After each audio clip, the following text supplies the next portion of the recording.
Hello, I'm Amar Kumar. I'm the CEO of KaiPod Learning, and we are a network of microschools operating in 21 states.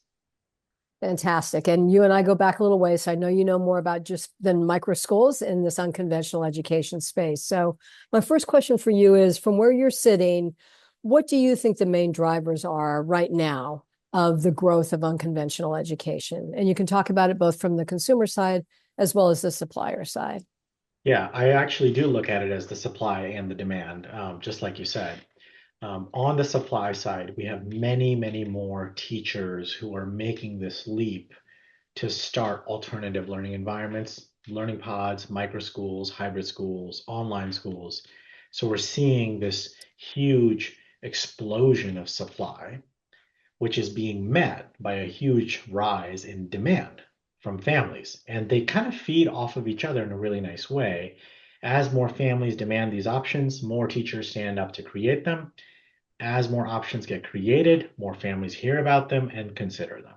So it's been a really nice virtuous cycle, which is then been supercharged by a third force, which is policymakers saying, funding is now available for these alternatives, these unconventional models in the form of education savings accounts, vouchers, tax credits. So not only was it a virtual cycle, but it is now being accelerated by funding being available. And I think the we are just at the very beginning of an entire flip of top-down education to bottoms up. It's very exciting. I want to talk with you more about what that's going to look like. But in the meantime, what are some of the changes that you've seen in the micro school sector in particular? The first change I've seen is the population of parents who are considering them has evolved. When we first started this, the people who considered microschools were traditionally already homeschooling. They were looking for a social place for their child that they had already decided to homeschool. So it was a supplement. Over the last few years, I've seen a huge influx of traditional public, charter, and private school parents who say, actually, I think a micro school is right for me. Now, they have different needs, they have different concerns and hopes for their child potentially, but it's exciting to see this new segment approach microschooling as a viable option because the market size of that segment is 20 times larger than the traditional homeschooling segment. So that's really Right. interesting. I think the second thing that's been a big change is the diversity of models for microschools has really evolved. You used to see sort of a traditional learning pod model, which was more geared around enrichment and socialization. Now you're seeing specialized academics, schools for kids with special needs, or schools for kids who are baseball and softball athletes, schools for gifted and talented. So the increased specialization of the microschool model is another good thing because it will more closely fit the needs of every child. So I want to go back for a minute to what you said about the kind of flip from top down to bottom up education. You and I have talked in the past a little bit about what is this all going to mean for the majority system, the Yeah. mainstream education system. I'd love to hear you talk a little bit more about like what you're seeing happening now and what you think this is going to look like in the future. For the traditional mainstream system. Yeah, yeah. Is it having an impact, and if so, what does that look like? It is having an impact, and I think the system is seeing the effect of ESA's alternatives in dropping enrollment. Right? Across the country, the vast majority of districts have lower enrollments. We can respond in one of two ways.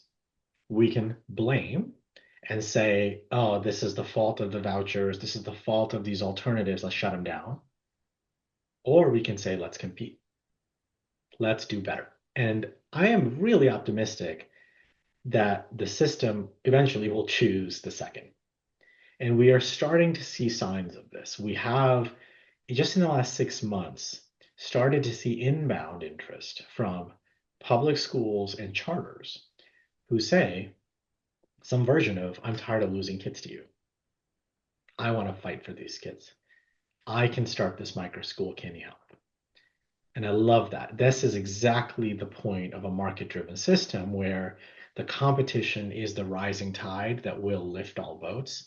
And that's what gives me incredible optimism that the system will change. So that sounds like one of the things you're hopeful about for the future. Um, is there anything else that is like a spark of light for you out there that makes you really optimistic about where all of this is going?